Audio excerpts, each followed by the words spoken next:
अनिल जी, मैं ये बात आपसे इसलिए पूछ रहा हूं क्योंकि ये एक नया ट्रेंड शुरू हुआ है। लोकसभा इलेक्शन में थोड़े बहुत काबू में हुआ था, लेकिन उसके बाद ये लगा था कि नहीं नहीं, ये मामला चलेगा नहीं। ये फिर चालू हो गए हैं, और फिर ये चालू हो गए हैं कि, और ओवैसी ने कहा औरंगजेब का मुद्दा, वोट जिहाद, लव जिहाद और क्या क्या है। और दिक्कत ये हुई है कि ओवैसी ने अयोध्या की सीट की भी बात कर ली थी कि क्यों नहीं जीत के आ गए। तो जरा सबसे पहले तो अनिल भाई ये जरा समझा दीजिए कि ये जो देवेंद्र फडणवीस जो हैं, वो क्या अब हिमंता बिस्वा शर्मा और योगी आदित्यनाथ जी की राह पे चल गए हैं, या उनको डायरेक्शन दिया गया है गुजरात क्लब कह लीजिए, लॉबी कह लीजिए, गैंग कह लीजिए, मॉडल कह लीजिए, उनके द्वारा कि नहीं नहीं अब ये जरा चालू करो, हिंदू हिंदू मुस्लिम इंडिया पाकिस्तान। नहीं नहीं नहीं, ये किसी के डायरेक्शन का सवाल नहीं है। वो सर्वाइवल की के लिए संघर्ष कर रहे हैं। और वो आपने सही कहा कि उनको कॉम्पीट करना पड़ रहा है हिमंता बिस्वा शर्मा से, उससे क्या नाम है, योगी आदित्यनाथ से। योगी आदित्यनाथ इस रेस में बहुत आगे निकल गए। वो जो कॉम्पिटिटिव कम्युनलिज्म है विद इन द बीजेपी, और उसमें इसमें आरएसएस का उनको मिल गया है एंडोर्समेंट। तो ये जो एंडोर्समेंट है इसका बहुत ही मतलब वो तो एक तरह से समझिए कि स्ट्रेटजिक जिसको कहते हैं कि डिसीजन हो चुका है कि आगे तो हिंदुत्व की जो के लिए जो मतलब सेनापति का जो चल रहा है स्ट्रगल आफ्टर मोदी, उसकी ये फाइट सिर्फ यहाँ का नहीं है, मतलब महाराष्ट्र चुनाव से संबंधित नहीं है। वो है कि उनको with in the BJP Fadnavis को या बाकी जो है लोग उनको कॉम्पीट करना है या नहीं। इसमें पहला एक आदमी जिसने कि इससे ऑप्ट आउट कर लिया है अपने को कि ये कॉम्पिटिटिव कम्युनलिज्म में नहीं जाना है, दूसरी नैरेटिव करना है, वो है नितिन गडकरी। नितिन गडकरी लगातार इंटरव्यू दे रहे हैं और उनका मतलब काफी इंपॉर्टेंट जगह सब में इंटरव्यू आ रहा है। उसमें उन्होंने अपने को इससे डिसोसिएट कर लिया है कि कोई भी जो है इस तरह का ये नहीं है। मतलब उनका कहना है कि बीजेपी के लिए, मतलब बीजेपी ये नहीं है जो बीजेपी जिस तरह से लोग घुस आए हैं। और उनकी राय में इस ऐसे लोग जो मतलब जब कोई फसल बढ़ती है तो उसमें जो है इस तरह से कीड़े लगते हैं, तो वो जो है उसके लिए कीटनाशक का डालना होगा और इससे उसके अलावा काम नहीं बनेगा। तो ये एक आइडियोलॉजिकल फाइट भी है विद इन द बीजेपी, और वो कॉम्पिटिटिव कम्युनलिज्म जो है उसकी फाइट है। फडणवीस का मामला ऐसा है कि फडणवीस चाह करके भी कोई जगह नहीं बना पाए उसको। उनको उस मामले में वो उछल कूद कर भी लेंगे जिस तरह से योगी को आपको मानना होगा। मतलब इसलिए नहीं कि वो बहुत बढ़िया राजनीतिज्ञ है और उनकी बात की कोई ये मतलब बहुत जिसको आप कहते हैं कि पॉलिटिशियन है, ऐसा नहीं कहेगा, बहुत बड़े डिवाइडर हैं। लेकिन वो जो है वो उसमें आगे निकल गए। मतलब जो ऐसी फौज जो बीजेपी बनाई थी जिसमें, उसमें वो काफी आगे निकल गए हैं क्योंकि उनके लैंग्वेज से अब लोग सीख रहे हैं। अब तो प्रधानमंत्री तक को उसको कहना मतलब उसको बटेंगे कटेंगे का थ्योरी अपना लिया है और उसी लाइन पर चल रहे हैं। तो बाकी का क्या कर रहे हैं, तो वो आगे निकल गए हैं उस मामले में। इनका अभी कोशिश कर रहे हैं, लेकिन इनका लैंग्वेज देखिए बीजेपी का जो 2014 के बाद से जो लैंग्वेज ऑफ पॉलिटिक्स है वो बेसिकली यही है। बीच में जो है कभी कभी आपको लगता है जैसे उन्होंने कोशिश की कुछ आध्यात्मिक टाइप का कहने की, लेकिन वो भी निकल गया।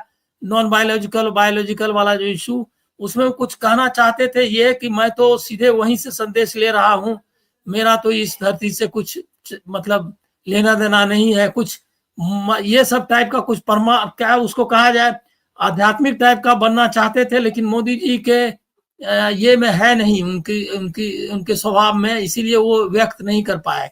मैं तो उससे यही ग्रहण कर रहा था कि इसमें क्या इस संसार से लेना देना है, मेरा तो इस संसार से ऊपर से ही डायरेक्ट है।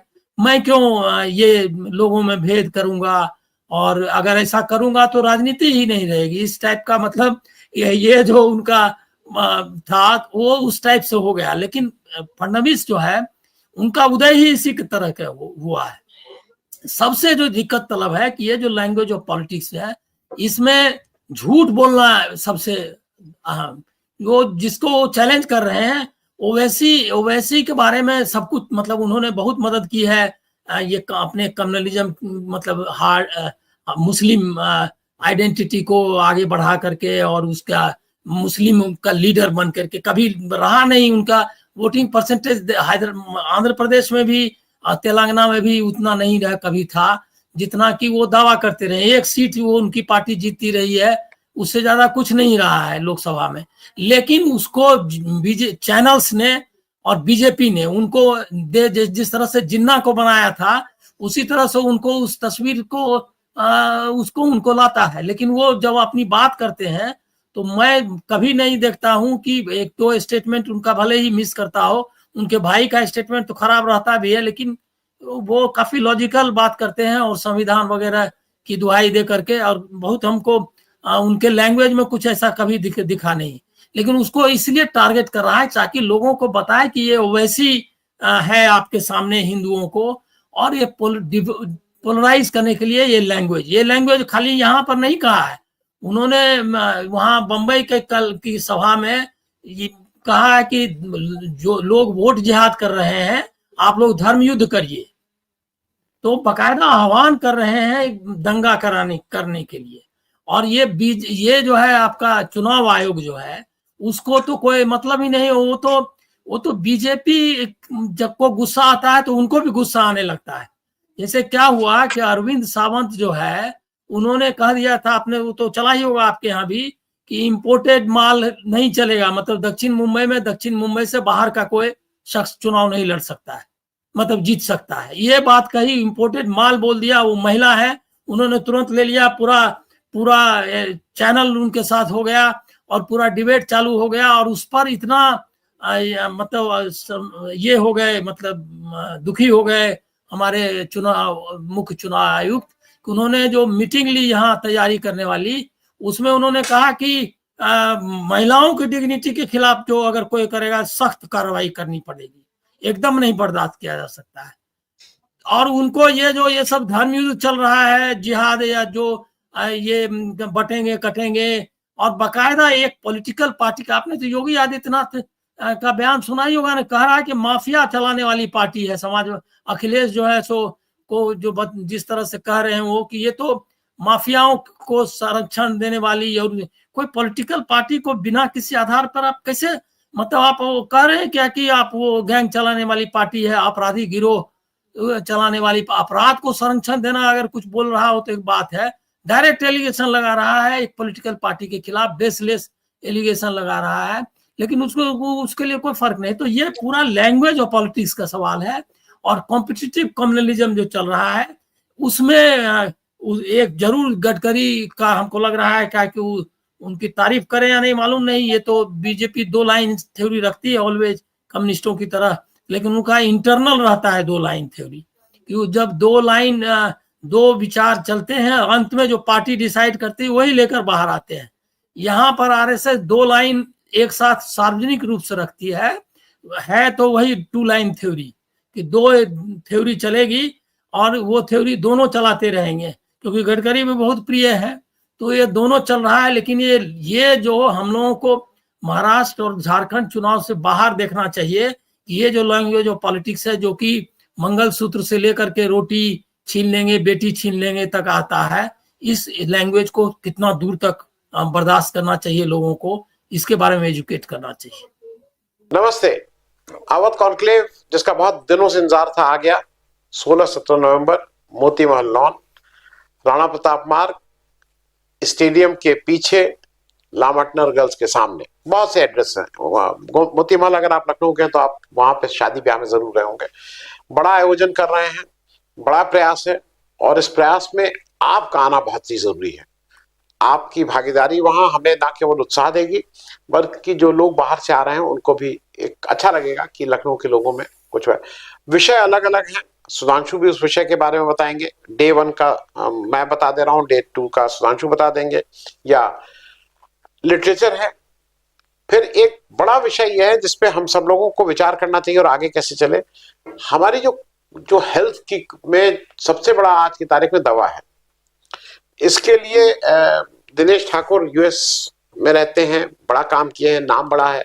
डॉक्टर पुनीत मोहन है। पुनीत मोहन का डिस्क्लेमर यह है कि हम लोगों के क्लास फेलो हैं। घर की मुर्गी दाल बराबर है, वो भी यूएस पे रहता है लेकिन अपनी जड़ों से बिल्कुल जुड़ा हुआ है। आर्ट एंड कल्चर है, आर्ट एंड कल्चर में आपको अतुल तिवारी सर मिलेंगे। आप बहुत से लोग अतुल तिवारी को वो याद होंगे, 3 इडियट्स वाले अतुल तिवारी जी, वो सबसे एक उनका तुरंत रिकॉल वैल्यू होती है। अस्करी नकवी साहब हैं, बहुत से लोग हैं। और सेकेंड डे की बहुत सी हाइलाइट्स हैं, लेकिन आपसे आग्रह ये होगा कि आप पहले दिन 1 बजे शुरू करेंगे। अंतिम जो हमारा वो होगा, सुधांशु उसके बारे में बताएंगे, कथक है। सेकेंड डे 11 बजे शुरू करेंगे और लास्ट में हमारा एक अवार्ड फंक्शन है। वो अवार्ड फंक्शन में आप जरूर रहिएगा, क्योंकि देश के कुछ ऐसे लोग हैं जिन्होंने अपने स्वार्थ को छोड़ के हमारे और आपके लिए उन्होंने बहुत सी चीजें त्याग की। अमेरिका की अगर कोई आईआईटी कानपुर से एक महिला पास करती हैं, अमेरिका के बॉस्टन में नौकरी करती हैं और फिर हिंदुस्तान वापस आती हैं और एक लंबी लड़ाई लड़ती हैं, तो इस तरह की सुधा भारद्वाज, उनको फेलिसिटेट कर रहे हैं और बहुत से नाम होंगे। सुधांशु। आनंद ने आपको प्रोग्राम के बारे में तो काफी कुछ बता दिया, तो बात मुख्तसर रखते हुए मैं फिराक साहब को याद करता हूँ कि ये कह के डाली बिनाए दिल दस्ते गैब ने गुलशने जहां में कि चमन के हर खारो खस के नीचे दबा हुआ एक शरार होगा। तो आपके अंदर जो चिंगारी पिन्हा है उसको और भड़काने के लिए ये एक फेस्टिवल ऑफ फ्री थॉट्स है, ग्लोरी टू होप। हाइलाइट्स आनंद ने आपको बताई। ये बता दूं कि Prakash Jha ji, noted film maker, वो भी आ रहे हैं और 17 को वो अवार्ड भी देंगे और उनसे 1-to-1 सेशन भी है। इसके अलावा 16 की शाम को प्रोग्राम के बाद कोई 6:15 बजे से लेके 7:30 बजे तक पंडित अनुज मिश्रा और उनके ट्रूप का बहुत जबरदस्त एक कथक का भी प्रोग्राम है। तो मुझे उम्मीद है कि पूरा सेशंस जो है प्रोग्राम आपके मन मुताबिक होगा और आपको आनंद आएगा। तो आप जरूर आए। 1 बजे मोती महल लॉन्च, 16 तारीख आपसे मिलेंगे। सुधांशु एक हाईलाइट बता दें, क्योंकि वो हाईलाइट वैसे नहीं बताते हैं। इस प्रोग्राम में कोई चीफ गेस्ट नहीं है। इस प्रोग्राम में की नोट एड्रेस है 2 ऐसे ज्ञानी लोग, अशोक वाजपेयी साहब और प्रोफेसर रामदेव शुक्ल, ज्ञान का सागर बैठे। और मैं इसलिए कह रहा हूं क्योंकि ये मुश्किल लोग हैं, बहुत ज्ञान है। वो की नोट एड्रेस दोनों दिन का 1 से 2 पहले दिन करेंगे, दूसरे दिन 11 से 2, 11 से 12 फिर रामदेव शुक्ल साहब का है। तो आइए, और इस तरह की धरोहर जैसे लोग हैं। और एक सेलिब्रेशन और है जो हमारा है, हम लोगों ने 1 मिलियन सब्सक्राइबर कर लिया है, तो शायद उसका भी एक सेलिब्रेशन है जो अंडरटोन है, कहा नहीं जा रहा है, लेकिन आइएगा जरूर, आपका इंतजार रहेगा। Thank you. See you at 1 PM on 16th in Moti Mahal Lodge.